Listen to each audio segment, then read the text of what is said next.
ওখানে বস, এইখানে দাঁড়া তুই। আস্তে আস্তে ও খেয়াল করেনি। একটু চুপ করে একটু দাঁড়িয়ে থাকো, যতক্ষণ বলবো ততক্ষণ দাঁড়িয়ে থাকো। ফোনটা নিয়ে এসো পেছন দিক দিয়ে গিয়ে, ওখানে দাঁড়াও, যাও পেছন থেকে গিয়ে মোবাইলটা নিয়ে এসো, খেয়ালি মিমিকে ফোন করবো। সলতেটা ঢুকে যাচ্ছে। না না একটু দেখলে আলু তো সাইডটা কি তুলছিস তো? নারকেল মামাটা তুলিস নি? না না, এই তো ভালো করে তুলছে, এই দেখো একদম ভালো করে তুলেছি। নালে ও মা তাহলে বলবো আমাকে দিস। দে ফোনটা দে, দে দে ধর আমার হাতে দে।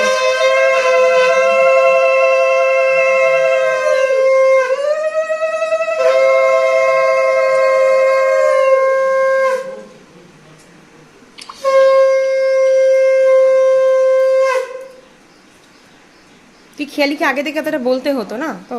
আমার মনে ছিল না, কালকে মা বলেছে বলে মনে পড়েছে। মা বলছে খেয়ালির মেয়েকে বলবি আগে খাওয়াতে। আরে ওইসব বাজে কথা। হ্যাঁ কোথায় চলে এসছে? তাড়াতাড়ি আয়, তাড়াতাড়ি আয়, ও ওয়েট করছে, তাড়াতাড়ি আয়। হ্যাঁ চলে এসছে, চলে এসছে। মেয়েও আছে, বিদিশার মেয়েও আছে। তোকে কি খাওয়াইছিল? হ্যাঁ তোকে কে খাওয়াইছিল? হ্যাঁ আমাকে আমাকে খাইছিল শানি। হ্যাঁ তা আমি কি করে হয়ে গেল? এই মরেছে, দেখ আমার অবস্থা। কাকিমা তুমি তাকাও একবার, ওরা বলে না তুই তো এই ঠাকুরের কাছে খেয়ালি, চেয়েছিলি। খেয়ালি, এই খেয়ালি বলছি, সৌমি তাকাই দিকে, দাঁড়া।